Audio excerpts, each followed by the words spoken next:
Today we're going to show you a couple new features in Google Classroom. These are practice sets and video activities.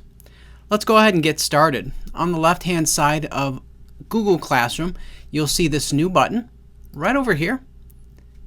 It says Resources. Let's go ahead and click on that. Inside of Resources, we basically have two categories. We have practice sets and new video activities. I've already created one of each. I'm going to show you what they look like, and then I'm going to walk you through the process of creating these for yourself. Let's start with a practice set. Here's one. I'll go ahead and open it up, and you can see this is what it looks like. The appearance is very similar to what you might find if you're familiar with Google Forms. We have questions, and then we have a space for answers. You'll notice in the upper right hand corner here, I have the option to try it as a student. So I'll do that. I'll click this little icon. At this stage, we are in preview mode, going through the practice set as if we were a student. You can see what the question looks like here.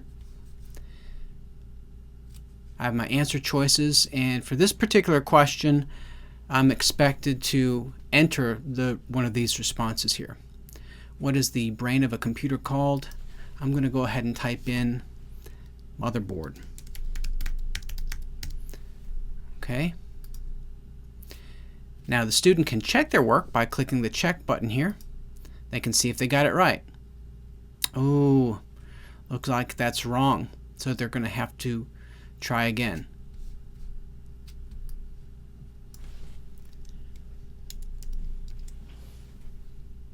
Let me check that now. All right. Looks like I got it. You'll notice this little blinking light bulb over here. This is a hint. And this area is very useful if you'd like to provide some more information about the topic of the question to maybe help your students understand how to arrive at the right answer. So if I click this, you're going to notice that there is a video I've included and attached to the question that I would like the students to watch. They can go ahead and play it. Alright, let's move on to the next question here. Which of the following is not an input device? Let's see here. I'm going to say monitor. Check this. Hey, I got it right again. All right. So this is basically how it works. What it looks like, rather. Now you may be wondering, well, what are these little controls over here? What do they do? Well, if you happen to teach something that requires students to show their work, maybe a math type problem, or where they're working with equations and you want to be able to see how they arrive at an answer, they can take advantage of these built-in tools. For a student to show their work, all they'll need to do is click this little button right here, View Your Work. When they do, it's going to pop up with this grid. Now it looks like I already have some drawings on here. I'm going to clear that information from the notepad. At this point, the student has a pencil tool. They can choose from different colors, and then they also have an eraser. There's a lot of room for them to do their work here. Now they can use their mouse, their trackpad, or if they happen to have a stylus, they could use that as well. And if you're thinking this area is too small for them to show all their work, well, it's not. They could actually go full screen with it. Now you can see there's lots of room for them to show you what they need to. Additionally, we have some different paper options, and you can toggle through those by clicking this little icon here, back and forth. So depending on what type of question you've asked, the nature of it, one of these may be more appropriate than another. Okay? So that is how a practice set is going to appear on the student side. Okay? Next, let's take a look at video activities. Like before, we're going to go to the left-hand side here of Google Classroom. We'll choose Resources, and here is my video lesson that I created. I'll click on it, and let's take a look at this as a student.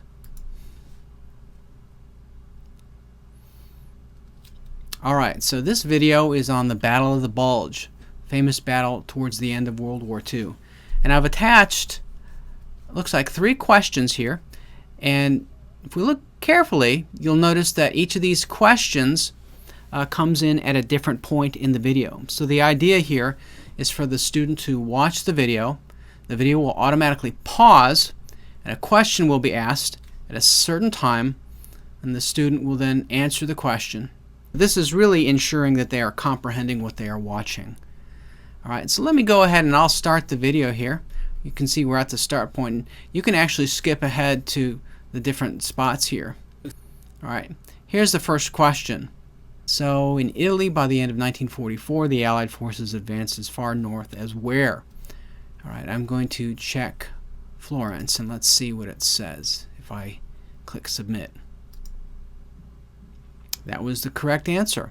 Alright, so I'll continue. France, Belgium, and part of the Netherlands were I'm going to move forward a little bit. 1944. You can see our next question comes up at the 9/11 mark. The troops encircling Bastogne to make a final attempt to take the city. They Should made see it their here main assault the next day. in just a moment. And here it is. Alright, we can see the question. I will choose an answer. Oh, and it looks like I got that wrong. Alright. Here's the correct answer. Looks like we got it. One more to go. Move forward to this last one. On the It's at following day, 10:55. the spearhead of General Here we go. against the thinly Should stretched stop here. Alright. That is the correct answer for that question. We'll submit it. 110-kilometer line of the 7th U.S. Army, which was able And to then halt the rest of German the video will attack. play out. By January Alright, we'll go ahead and 25th, click the Done. Germans And that's what it looks like on the student side. Okay?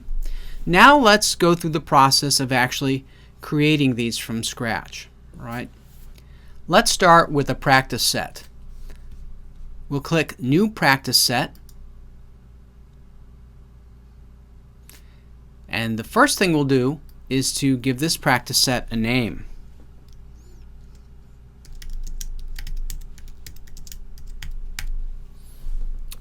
Alright. Enter your question.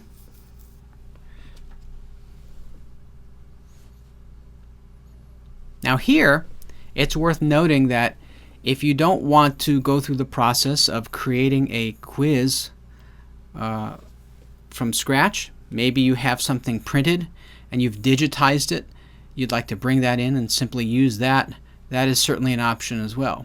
Here's how you do that. Okay, you're going to look for this import button at the very bottom, choose it, and you can see I have some PDF versions of a computer quiz that I'd like to use and bring in. Alright, so I'll choose that. I'll click Import.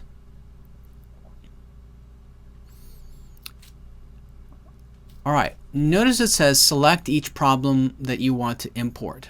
Alright, so we'll simply use our cursor here and we'll draw around the question just like so. And that's going to be our first question. Alright, let's do the next question. See? We'll do one more. We'll create 3 here. Alright, 3 questions. Next I'll click Import Questions. The question type rather is short answer. And so what I will do here is I will enter what the correct answer is. So the brain of a computer is called the CPU. Alright. Now one thing you want to make sure that you do here is to enable the option for Google Classroom to not mark answers incorrect if they're slightly misspelled. The way we do that is to click our gear icon and then make sure ignore capitalization is checked. Okay? And click Save. Alright. Now this area is where you would add resources. So if you wanted to attach a video that could provide more context or some notes, you would add that right here. So we'll click here, and then you'll click Add Resource. You can either choose a hint or YouTube. See what it comes up with. Ah, perfect. What is the CPU? So I want to use that one. I'll click Add Video. There we go. Alright, so you would basically just repeat this for all your other questions that you want to ask. Know that you can do a lot with this. It's not just short answer. You have paragraph, single select, multi-select, and you can also insert other content into this area, including images from your computer that you might have saved locally from Google Drive, as well as questions that you may have already created in a Google form. And that's all there is to it, to create a practice set. Next, let's show you how to create a new video activity. We'll click the New Video Activity button. Alright, at this point, if you already have the address of the video, you can paste that in there. Or in my case, I'm just going to do a simple search. That's the video I'd like to use. I'll click Add Questions. Now at this point, what you could do is you could watch the video. Just simply click the play button here. Looks like it's got, this one has a little promotion at the very beginning. We can fast forward past that. And we're watching this ourselves, and when we arrive at a point where we want to ask a question, what we would do is we would pause it. We're going to say that the question we're going to ask our students came from this area here. Let me click the Add button here.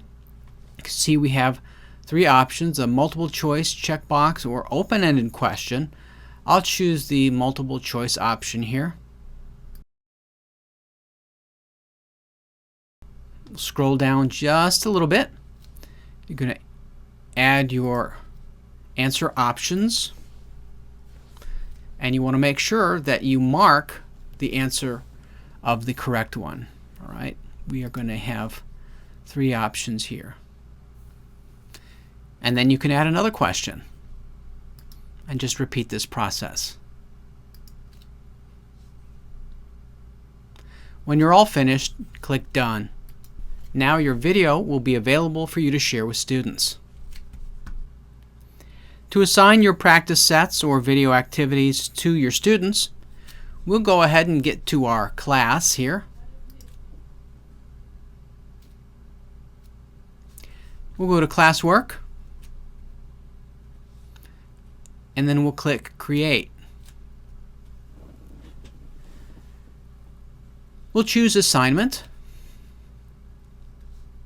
Give our assignment a name. Come down here to the Attached section. Choose Practice Sets. Here's that one we created just a bit earlier. It will load it. This will give us the option to edit or preview it as a student. Then click Attach.